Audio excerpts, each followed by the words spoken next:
Hello வணக்கம். இன்றைக்கி நம்ம சேனலில் தக்காளி சட்னி எப்படி செய்யலாம் அப்படின்னு தான் பார்க்க போகிறோம். அதுக்கு பச்சை மிளகாய் காரத்துக்கு தகுந்த மாதிரி வெங்காயம் நான் பெரிய வெங்காயம் சின்ன சின்னதாக ஒரு 3 வெங்காயம் எடுத்திருக்கேன். அதுக்கு ஒரு தக்காளி அதிகமாக சேர்க்க வேணாம். ஒரு தக்காளி இருந்தால் போதும். 2 பல் பூண்டு. இப்போ வானல் சூடானதும் அதில் கொஞ்சமாக தாளிப்பு மட்டும் ஃபஸ்ட்டு ரெடி பண்ணிக்கலாம். கொஞ்சமாக எண்ணெய் சேர்த்துக்கிட்டு அது கூட கடுகு, உளுத்தம்பருப்பு இவ்வளோ தான் சேர்த்துருக்கேன். கடுகு நல்லா பொரிஞ்சு வந்ததுக்கப்புறம் கிண்ணத்துக்கு நம்ம மாற்றிக்கலாம்.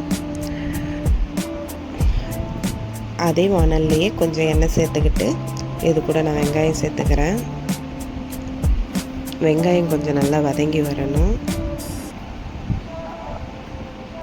வெங்காயம் நல்லா வதங்கி வரத்துக்கு இது கூட நான் உப்பு சேர்த்துக்கிறேன்.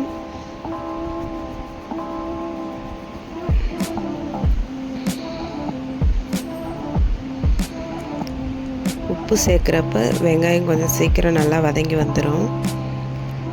இது கூட பச்சை மிளகாய்.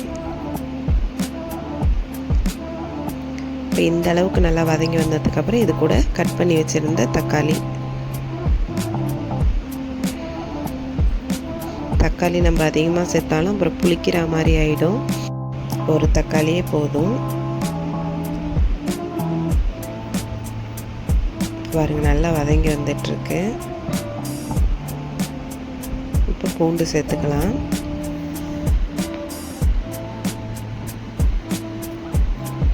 நான் எப்படி தான் செஞ்சாலும் சட்னி நல்லாவே வரமாட்டேங்குது, டேஸ்ட்டே இல்லை அப்படின்னு நினைக்கிறவங்க ஒரு வாட்டி இதை மாதிரி கூட ட்ரை பண்ணி பாருங்கள். டேஸ்ட்டு ரொம்ப நல்லாயிருக்கும். இப்போ பாருங்கள் போதும், இந்த அளவுக்கு நல்லா வதங்கி வந்துடுச்சு. இப்போ இது கூட நான் 1 ஸ்பூன் அளவுக்கு பொட்டுக்கடலை சேர்த்துருக்கேன்.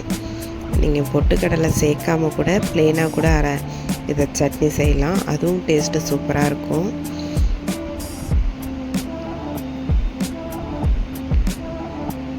அவ்வளோதாங்க.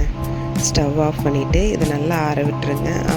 ஆறுனதுக்கப்புறம் ஒரு மிக்ஸி ஜாரில் சேர்த்துக்கலாம்.